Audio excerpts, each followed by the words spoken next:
عارف ايه اكتر حاجه ممكن تقتل المحتوى بتاعك؟ مش قله الدعم، لا، ولا الخوارزميات، هي ان انت تكون نسخه من غيرك.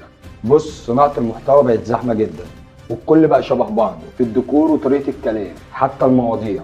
المخ البشري بقى ذكي جدا، اول ما يشوف حاجه متكرره بيعمل لها تجاهل تلقائي. عقلك بيقول لك عدي عدي يا عم، شفنا الكلام ده قبل كده وسمعناه 1000 مره. بص، عشان تصنع محتوى لازم تكون ذكي مش شاطر بس. بص مثلا كده على احمد الغندور اللي عامل برنامج الدحيح.